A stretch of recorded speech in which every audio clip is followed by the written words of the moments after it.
અને જે કંઈ મહાપુરુષોનું કેવું છે, દાનનો દાતા દાનથી નહીં પણ એના ભાવથી પરખાય છે. એટલે ધન્યવાદ છે, જે બન્યું અને ના બન્યું તે પણ ભાવ લઈને આવ્યા છે. બહુ ભાગ્યની વાત છે. ભાવ કોઈ દુકાનમાં મળતો નથી, પ્રેમ ભાવની કોઈ દુકાન નથી. અને જે કંઈ નિખાલસ ભાવ જાગૃત કરી ધર્મને નિભાવવા માટે પોતાનું સર્વ અર્પણ કરી આજનો સમય ફાળવી, શરીરનો સદુપયોગ કરી, જીવનનો સદુપયોગ કરી ઉપસ્થિત રહે, બહુ ભાગ્યની વાત છે. કે સાત્વિક દાન, જેને સાત્વિક દાન દીધું છે કે મારી ફરજ સમજી જે કંઈ બને તેટલું ફૂલને ફૂલની પોખડી અર્પણ કરી પોતાનો વારસો નિભાવ્યો. સાત્વિક દાન, રજોગુણી દાન અને તમોગુણી દાન. દાન કરવાની 3 રીત છે. મનુષ્ય સાત્વિક દાન કરે, મનુષ્ય રજોગુણી દાન કરે, મનુષ્ય તમોગુણી દાન કરે. દાનના પણ 3 પ્રકાર છે.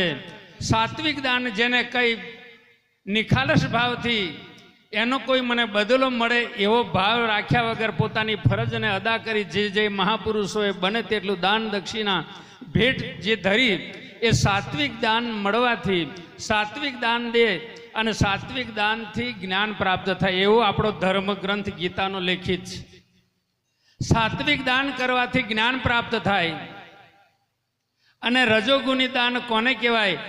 આટલું આપણે કોઈ બી જગ્યાએ દાન દઈએ ને એનો બદલો મને મળે. મારે ઘેર આપણે ઘણા જગ્યાએ પ્રસાદની આકીલ લઈએ કે મારો બળદ જો સારો થાય, મારી ભેંસ જો સારી થાય તો ભગવાન હું હવાશેરની પ્રસાદ કરીશ. એ કાર્ય ખરું, એ ધર્મનું કાર્ય ખરું, પણ સદોગુણી કાર્ય, ફળની આશાએ જે દાન દેવાય એ દાન સદોગુણી, એ સત્વગુણી રજોગુણી દાન દેવાથી મનુષ્યનામાં લોભ ઉત્પન્ન થાય.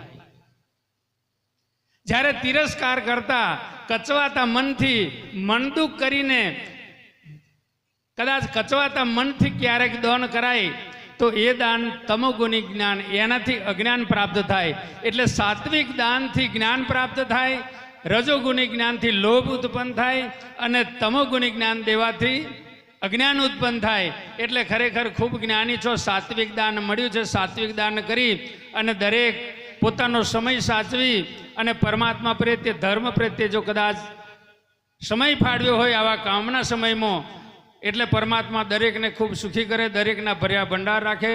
જ્યારે જ્યારે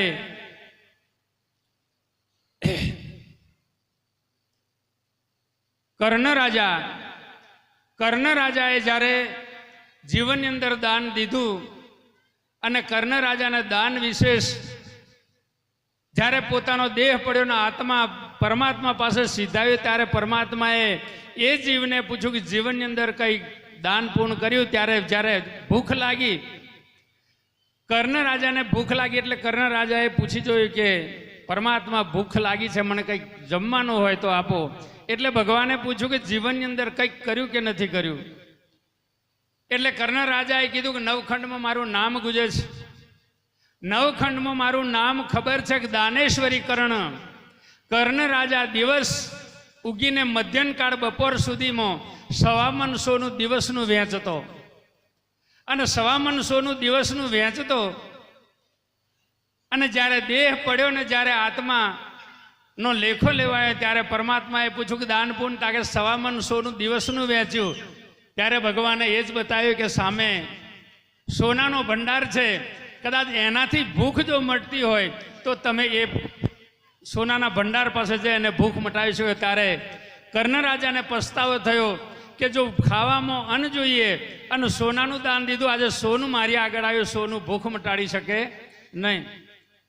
એટલે કર્ણ રાજાને પસ્તાવો થયો અને ભગવાને પૂછ્યું કે હજુય વિચાર કર, કોઈ જગ્યાએ કશું કર્યું છે? ત્યારે કર્ણ રાજાને યાદ આવ્યું, મેં બીજું આજ સુધી કશું કર્યું નથી, પણ સાધુ સંતો મારે ત્યાં ભોજન માંગતા હતા, મારે ઘેર ભોજન નહોતું આપ્યું. પણ બાજુમાં એક જગ્યાએ કોઈ સાધુ સંતોનો ભંડારો હતો, ત્યાં બતાવ્યું કે પેલે જઈ લો અને જમી લેજો, હોમે ભંડારો ચાલે છે, ત્યાં જાઓ, ખાલી ઓંગરી ચીધી. અને કર્ણ રાજાને કીધું કે જો જે ઓંગરી ચીધી એ ઓંગરી મુખમાં નાખ. ત્યારે કર્ણ રાજાએ એ ઓંગરી મુખમાં નાખી. જો ઓંગળી ચૂસવાથી જો એની ભૂખ મટી હોય, કોકને જમવાની જગ્યા બતાવવામાં કદાચ જો એની ભૂખ મટી હોય અને એ પુણ્ય કોમ લાગ્યું હોય તો આ તો તનતોડ મજૂરી પેદા કરી પૈસો અને એ પૈસું પુણ્યદાન વાપરી અને એ મહાપુરુષો સંતોએ એટલા માટે કીધું છે,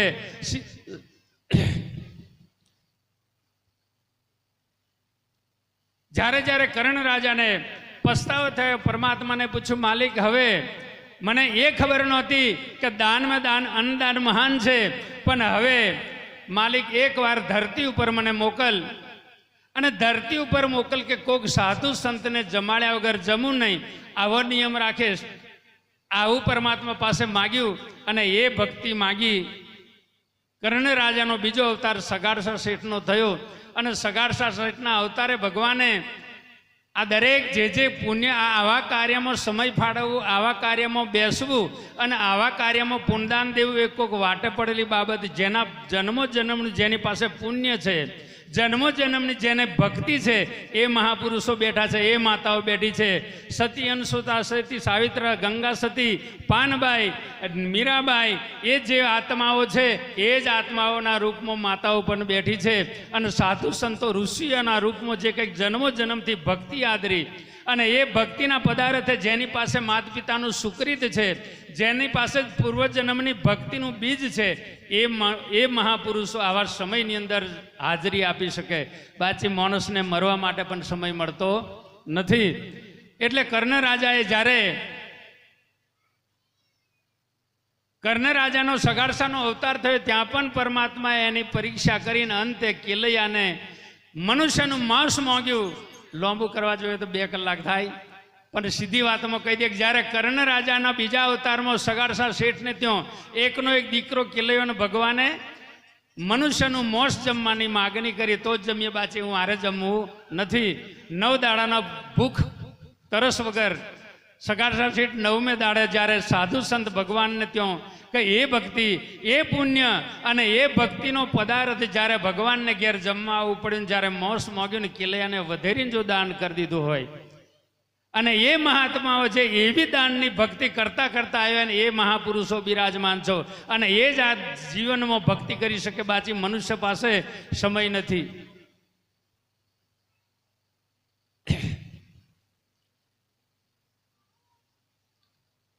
જ્યારે જ્યારે સુદામા કૃષ્ણ પરમાત્માને મળવા માટે જવાની તૈયારી કરી, સુદામા અને કૃષ્ણ બે દોસ્તી હતી. ભગવાન કૃષ્ણ અને સુદામાની દોસ્તી, અને એ દોસ્તીના આધારે આગળ જતા કૃષ્ણ ભગવાન દ્વારકાધીશ બન્યા, દ્વારકાના રાજા બન્યા. અને સુદામાની ગરીબી ગઈ નહીં. અને જ્યારે સુદામાને એમ થયું રોજ 3 દિવસનો છોકરો જમ્યા વિના અને સુદામાને મિત્રને મળવા જવાનું કીધું, ત્યારે સુદામાએ પોતાની ધર્મપત્નીને કીધું વસુંધરાને કે વસુંધરા જવ ખરો, મારો મિત્ર છે અને હું એનાથી મોટો છું, કદાચ મળવા જાઉં, ખાલી હાથે જવાય નહીં. ત્યારે કે 3 દિવસનો છોકરો જમ્યા વિના અને એમને માટે શું લઈ જશો? એટલે કીધું કે ઉભા રહો, કૃષ્ણ પરમાત્માને શરણે જાઓ છો, ભગવાનને શરણે જાઓ છો, તમારા મિત્રને શરણે જાઓ છો, ખાલી હાથે જવાય નહીં, 2 ઘડી બેસો, હું ગમે ત્યાં વ્યવસ્થા કરું. ઘેર છોકરો 3 દિવસનો ખાધા વગર. અને વસુંધરા પાડોશમાં ગઈ અને પાડોશવાળી બેનને કીધું બીજું કંઈ નહીં મળે તો કમસે કંઈ ને કંઈ ફાંકા ફૂંકી 1 મુઠ્ઠી જેટલું કંઈ ને કંઈ અન્ન આપો કે મારા પતિ દ્વારકાના રાજાને મળવા જાય તો એને ભેટ માટે કંઈ ને કંઈ મને આપો. ત્યારે બાજુવાળી બેન પૌવા હતા એટલે 1 મુઠ્ઠી પૌવા સુદામાને આપી દીધા. અને સુદામા એ પૌવાની પોટલી લઈ કૃષ્ણ પાસે ગયા નતા. રાજપાટ જોયા પછી કૃષ્ણએ બગલમાં છુપાવી દીધી. આવા રાજાને આ પોટલી, પણ કૃષ્ણ પરમાત્માને ખબર હતી ને એ પોટલી ખાલી ખૂંચાવીને 2 ચપટી પૌવા ફાંકો માર્યો હોય અને 2 ચપટી પૌવાની અંદર પરમાત્માએ કદાચ કંચનના મહેલ બનાવ્યા હોય તો એ પરમાત્મા ક્યારે પણ કર્યા વગર મળતું નથી ને કરેલું ફોગટ જતું નથી. કામ કરતો જા, હાક મારતો જા, મદદ ચાર છે, લઘુ ગ્રંથિ બાંધીશ નહીં, વિશ્વાસ ગુમાવીશ નહીં. કર્મ કરવાની શક્તિ મારા તમારામાં છે, કરેલું ક્યારે વ્યર્થ જતું નથી. ધર્મ ગ્રંથમાં ગીતામાં કીધું અર્જુન જે જીવ યજ્ઞ કર્યા વિના જો પોતાના પેટ માટે રોંધે, પેટ માટે કમાય છે, પેટ માટે મજૂરી કરે છે, પોતાના પેટ માટે રોંધે છે, એ પાપ ખાય એવું ધર્મગ્રંથમાં 18મા અધ્યાયમાં લખી દીધું છે. એ પાપ ખાય એને માટે આ લોક નથી, પરલોક નથી, સિદ્ધિ નથી, સુખ નથી, ઉત્તમ ગતિ પણ નથી. એટલે કીધું અર્જુન, કૃષ્ણ ભગવાને કીધું અર્જુન યજ્ઞ કરતા વધેલું અન્ન ખાનાર સનાતન બ્રહ્મને પામે. બ્રહ્મમાંથી પ્રણવ, પ્રણવમાંથી 4 વેદ, વેદમાંથી જ્ઞાન, જ્ઞાનથી કર્મ, કર્મથી યજ્ઞ, યજ્ઞથી વરસાદ, વરસાદથી અન્ન, અન્નથી મારીને તમારી ઉત્પત્તિ. એ પરમાત્માના મહાચક્ર રૂપ નથી ચાલતો, પાપી ધરતી ઉપર વ્યર્થ જીવે એવું આપણો ધર્મ ગ્રંથ ભાર દઈને આપણને ઠપકો આપી દીધો છે. એટલા માટે પોતાનું કર્તવ્ય સમજી પોતાની ફરજને અદા કરી અને પોતાનો ધર્મ નિભાવવા માટે બને તેટલો યજ્ઞ નિમિત્તનું કાર્ય. યજ્ઞ એટલે કોકને એમ થાય કે રોજ યજ્ઞ કરવામાં હોય તો હું ભિખારી થઈ જવાય, પણ મહાપુરુષો એ જ કીધું હતું કે જ્યારે જ્યારે અશ્વમેઘ યજ્ઞ પાંડવોએ કર્યો, અશ્વમેઘ યજ્ઞ કર્યો ત્યારે જ્યારે પોતાના બાપ પોંડુ રાજા મરણ પામ્યા તો પોંડુ રાજાએ પોતાના 5 દીકરોને બેસાડીને કીધેલું, બેટા હું મરણ પામું અને એ સમયે અશ્વમેઘ યજ્ઞ કરજો અને એ યજ્ઞને દરેક બધા સાધુ સંતોને તેડાવજો અને બધાને જમાડજો. એ બધાનું પુણ્ય ભેગું થઈ અને કદાચ મારા આત્માની સદગતિ થાય, પણ એટલી શરત રાખજો કે જ્યાં સુધી હર હર ઘંટ નહીં વાગે ત્યાં સુધી સમજી લેતો કે હજુ મારા બાપનો આત્મા સદગતિ પામ્યો નથી, એટલું યાદ રાખજો. એટલે રાજસુ યજ્ઞ રચાયો અને એવા અશ્વમેઘ યજ્ઞની અંદર પાંડવોએ બધું મહારાજા, રાજા મહારાજાને દરેક સાધુ સંત ઋષિ મુનિઓને તેડાવ્યા.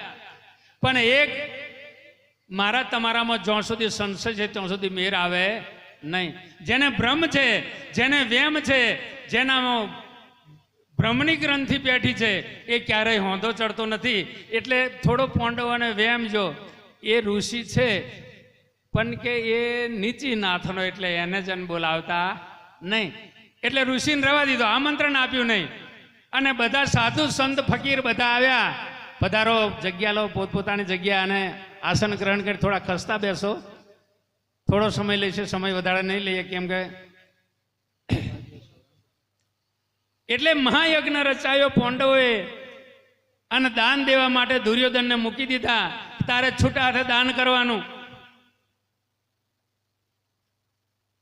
જસુ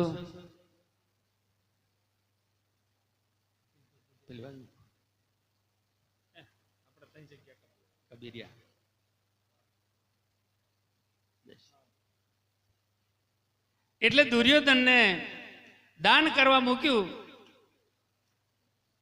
અને જેને જેટલું ફાવે તેટલું દાન આપવાની છૂટ આપી. જમાડ્યું દરેકને, પણ હર હર ઘંટ વાગે નહીં ત્યાં સુધી પાંડવોનો આત્મા શાંતિ થાય ને કે હજુ મારા બાપનો આત્મા સતલોક પહોંચ્યો નથી. એટલા માટે આના માટે શું કરવું? એટલે કોઈને ને કોઈ સાધુ સંતને, એવો મહાન મહાપુરુષને, યોગી પુરુષને પ્રશ્ન પૂછ્યો કે યોગીરાજ, આટલું પુણ્ય કરતા, આટલું દાન કરતા હજુ હર હર ઘંટ વાગતો નથી, એનું કારણ શું? હજુ મારા બાપનો આત્મા પરમ તત્વમાં મળ્યો નથી, એનું કારણ શું? એટલે યોગીરાજે એટલું જ કીધું કે જો તમને જે ભ્રમ પેઠો છે, તમને વેમ પેઠો છે, તમને સંશય પેઠો છે, આ નદીના કિનારા ઉપર કોઈ એના વ્યક્તિ પરમાત્માની બનાવેલી દુનિયા કોઈ ઊંચ નીચ નથી, પણ કર્મથી નીચ છે. એટલે કે કોઈ નીચ છે એમ કરીને તમે એ ઋષિને આમંત્રણ આપ્યું નથી. એ ઋષિ નહીં આવે ને એ ઋષિના મુખમાં અન્ન નહીં પડે ત્યાં સુધી હર હર ઘંટ વાગવાનો નથી. એટલે ઋષિ મુનિઓ,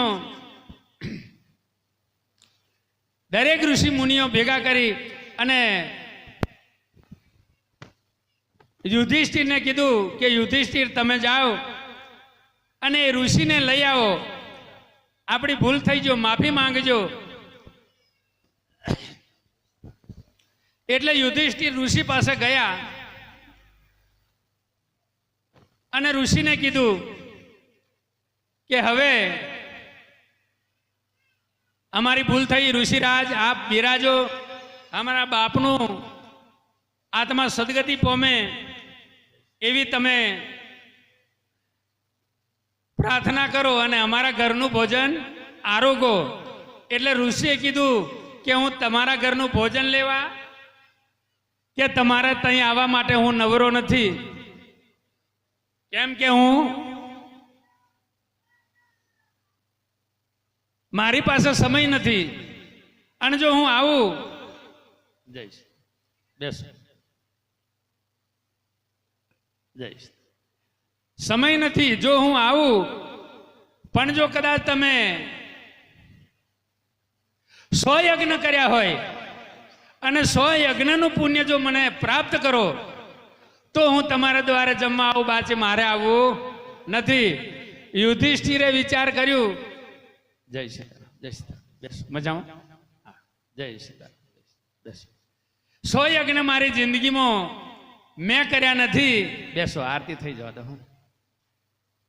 હવે મારે 100 યજ્ઞ કર્યા નથી તો હું આ ઋષિને કઈ રીતે લઈ જાઉં? એટલે જેવા ગયા એવા ખાલી ને ખાલી યુધિષ્ઠિર પાછા આવ્યા. પછી ભીમ કે હું લઈ આવું, નહીં હું આવે, ઊંચકી લાવું. આરતી વાળો એટલે ભીમ ગયા. ભીમને પણ ઋષિએ કીધું કે 100 યજ્ઞનું પુણ્ય તમારી પાસે હોય, 100 યજ્ઞનું પુણ્ય મને અર્પણ કરો, પછી હું ત્યાં આવું તમારા બાપનું ભોજન લેવાનું સદગતિ કરાવવા માટે, બાકી મારી પાસે સમય નથી. એટલે ભીમે વિચાર્યું કે હારું 100 યજ્ઞ મારી જિંદગીમાં કર્યા નથી, એટલું પુણ્ય લાવ્યા વગર જોગ આવશે નહીં. એટલે ભીમ પાછા વળ્યા. અર્જુન ગયા. અર્જુનને પૂછ્યું કે અર્જુન 100 યજ્ઞનું પુણ્ય આપો તો જ હું આવું. અર્જુને વિચાર્યું કે 100 યજ્ઞ મેં કર્યા નથી. એટલે અર્જુન પાછા વળ્યા અને ત્રિકાળ જ્ઞાની જ્યારે સહદેવ ગયા, અરે હું ઋષિને લઈ આવું. ઋષિ પાસે ગયા અને ઋષિએ કીધું કે 100 યજ્ઞનું પુણ્ય આપો તો જ હું ત્યાં આવું. રાજહટ, બાળહટ ને જોગીહટ 100 યજ્ઞનું પુણ્ય આપ્યા વગર હું તમારે ત્યાં આવવાનો નથી. સહદેવ કે 100 યજ્ઞ મેં નથી કર્યા, એટલે એ પાછો વર્યો. નેકુડ ગયા. નેકુડને પૂછ્યું કે 100 યજ્ઞનું પુણ્ય આપો તો આવું. એટલે નેકુડ કે મેં 100 યજ્ઞ કર્યા નથી. બધાય 5 જણા પાછા આવ્યા અને બધા મૂંઝવણમાં પડ્યા કે હવે ઋષિને લાવો કઈ રીતે?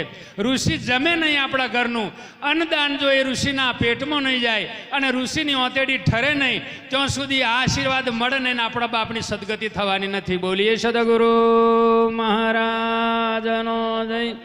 એટલે ઋષિરાજે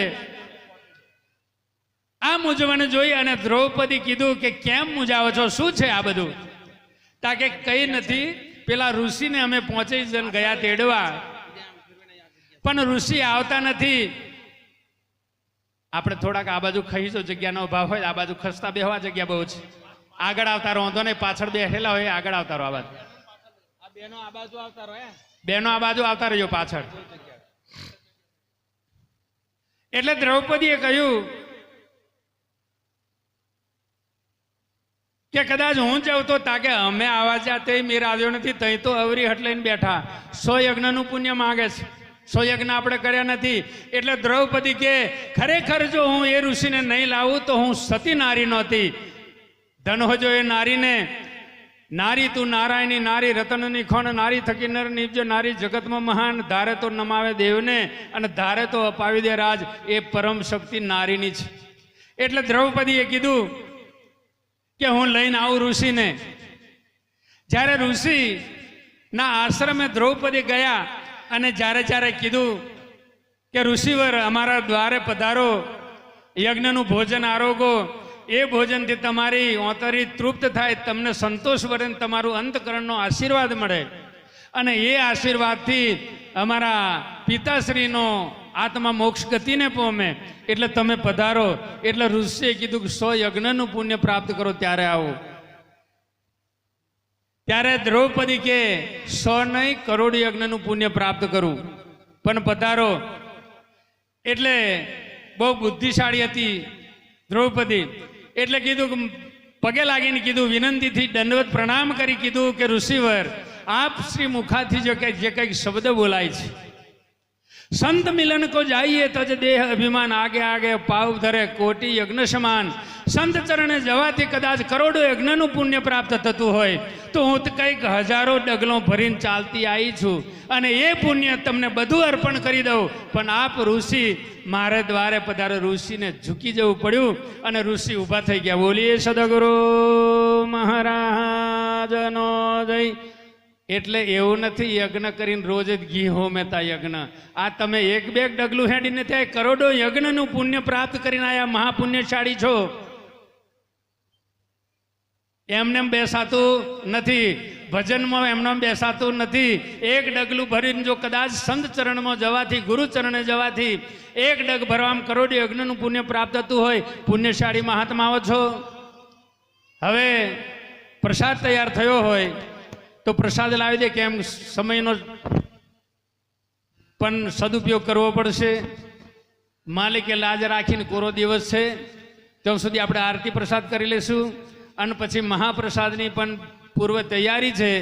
એટલે દરેક સંતો માતાઓ બહેનોને નમ્ર વિનંતી, ગમે તેટલી ઉતાવળ હોય, ગમે તો જવાનું હોય, મારી ના નથી, પણ એટલી મારી અંતકરણની પ્રાર્થના તમને કે મહાપ્રસાદ લીધા વગર કોઈ આગા પતા થતા નહીં. સમય કોમ તો આપણે કરવાનો છે આખી જિંદગી, પણ આજનો સમય ધર્મ પ્રત્યે, પરમાત્મા પ્રત્યે, ગુરુ પ્રત્યે ફાળવ્યો છે તો થોડી વાર સમય સાચવજો. એટલી મારી નમ્ર વિનંતી છે. અને જે જોડા નિમિત્ત કર્યા હોય એ આરતી માટે